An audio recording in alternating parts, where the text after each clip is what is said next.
Dear followers, கடந்த பல தசாப்தங்களுக்கு பிறகு தமிழ்நாட்டில் தொங்கு சட்டசபை உருவாக்கப்பட போகின்றது. எந்த ஒரு கட்சிக்கும் பெரும்பான்மை கிடைக்கவில்லை. தமிழக வெற்றி கழகம் 108 இடங்களை கைப்பற்றி இருக்கின்றது. திமுக 73 இடங்களையும், அதிமுக 53 இடங்களையும் கைப்பற்றி இருக்கின்றன. திமுகவினுடைய சார்பில் போட்டியிட்ட கூட்டணி கட்சிகள் 13 இடங்களையும், அதிமுகவினுடைய சார்பில் போட்டியிட்ட கூட்டணி கட்சிகள் 6 இடங்களையும் மட்டுமே கைப்பற்றி இருக்கின்றன. அந்த வகையில் தமிழ்நாட்டினுடைய ஆட்சியினை பொறுப்பெடுத்து செயல்பட வேண்டுமெனில் 118 ஆசனங்கள் தேவைப்படுகின்றன. விஜயை பொறுத்தளவுக்கு இன்னும் 10 அல்லது 12 ஆசனங்கள் தேவைப்படுகின்றன. விஜய் ஒருவேளை ஆட்சியினை அமைப்பதற்குரிய உரிமையினை கோர வேண்டுமெனில் கூட்டணி கட்சிகளை இணைத்து உரிமை கோர வேண்டும். அதாவது திமுகவினுடைய கட்சியில் இருக்கக்கூடிய கூட்டணி கட்சிகள் 13 ஆசனங்களை பெற்றிருக்கின்றன. அந்த கூட்டணி கட்சிகள் விஜயோடு இணைந்து ஆட்சியினை அமைப்பதற்கு சந்தர்ப்பம் வழங்குவார்களாக இருந்தால் விஜயினால் தொடர்ந்து ஆட்சியினை அமைத்து செல்ல முடியும். அப்படி இல்லையெனில் 2 பெரும்பான்மை கட்சிகளில் ஒரு கட்சியினை இணைத்து ஆட்சியினை அமைக்க வேண்டும். ஒன்று அதிமுகவோடு இணைந்து ஆட்சியினை அமைக்க வேண்டும், அல்லது திமுகவோடு இணைந்து ஆட்சியினை அமைக்க வேண்டும். இந்த 2 கட்சிகளையும் தவிர்த்து கூட்டணி கட்சிகள், இது தவிர்த்து வேறு சந்தர்ப்பங்கள் விஜய்க்கு இல்லை. அதே சமயம் அதிமுக மற்றும் திமுக இணைந்து ஆட்சியினை அமைக்குமா என்ற கேள்வி வருமாக இருந்தால் அதற்கும் சந்தர்ப்பம் இல்லை. காரணம், 2 கட்சிகளுமே இணைந்து 116 இடங்களை தான் கைப்பற்றி இருக்கின்றன. தற்பொழுதுதான் மிகப்பெரிய ஒரு கேள்வி உருவாகின்றது.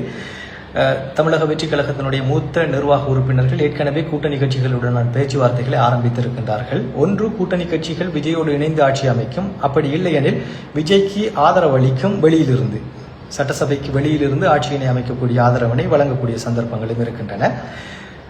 இந்த 2ம் இல்லையெனில் ஆளுநர் ஒரு முடிவினுக்கு வருவார். அதாவது விஜய்க்கு ஒரு சந்தர்ப்பத்தை வழங்குவார். 1 அல்லது 2 வார காலம் பெரும்பான்மையினை நிரூபிப்பதற்குரிய சந்தர்ப்பத்தை வழங்குவார்.